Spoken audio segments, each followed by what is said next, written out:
Hi friends, ಉತ್ತರ ಕರ್ನಾಟಕದ special ಪುಂಡೆಪಲ್ಲೆ ಬೇಳೆ ಯಾವ ರೀತಿ ಮಾಡೋದು ಬನ್ನಿ ನೋಡೋಣ. ಮೊದಲಿಗೆ ಕುಕ್ಕರ್ನಲ್ಲಿ 1 ಕಪ್ ಚೆನ್ನಾಗಿ ತೊಳೆದಿರುವಂಥ ತೊಗರಿ ಬೇಳೆಯನ್ನು ಕುಕ್ಕರ್ನಲ್ಲಿ ಹಾಕ್ಕೊಳ್ಳಿ.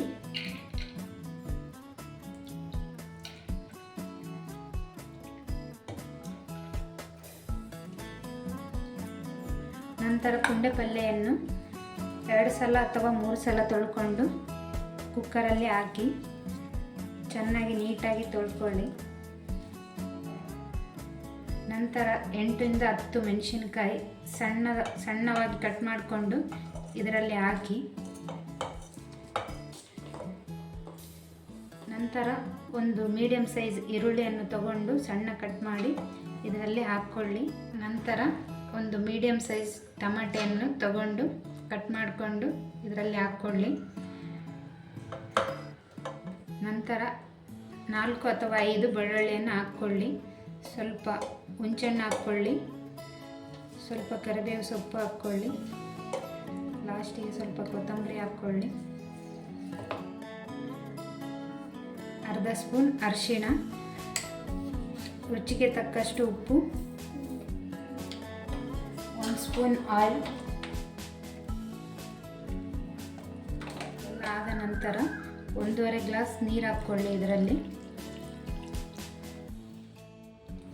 ಇದೆಲ್ಲ ಹಾಕಿದ ನಂತರ ಇದನ್ನು ಕ್ಲೋಸ್ ಮಾಡಿಕೊಳ್ಳಿ. ಆಮೇಲೆ ಗ್ಯಾಸ್ ಆನ್ ಮಾಡಿ ಗ್ಯಾಸ್ ಮೇಲೆ ಇಡಿ. 3 ಅಥವಾ 4 ವಿಸಿಲ್ ಬರೋ ತನಕ ವೇಟ್ ಮಾಡಿ.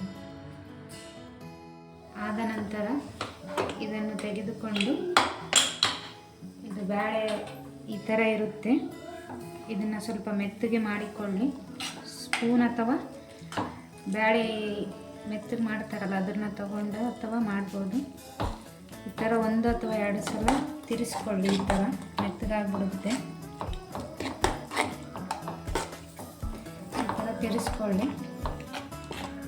ಸ್ಪೂನಿಂದ ಅಥವಾ ಬೇಳೆ ಮಾಡೋದು ತಗೊಂಡು ತಿರ್ಸ್ಕೊಂಡ್ರೂ ಮೆತ್ತಗಾಗುತ್ತೆ ಬೇಳೆ. ನಂತರ ಮೆತ್ತಗಾಗಿದೆ ನೋಡಿ ಇದು ಬೇಳೆ.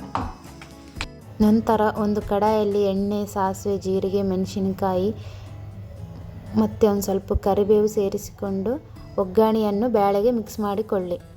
ಇವಾಗ ಉತ್ತರ ಕರ್ನಾಟಕದ ಸ್ಪೆಷಲ್ ಪುಂಡೆಪಲ್ಲೆ ಬೇಳೆ ರೆಡಿಯಾಗಿದೆ.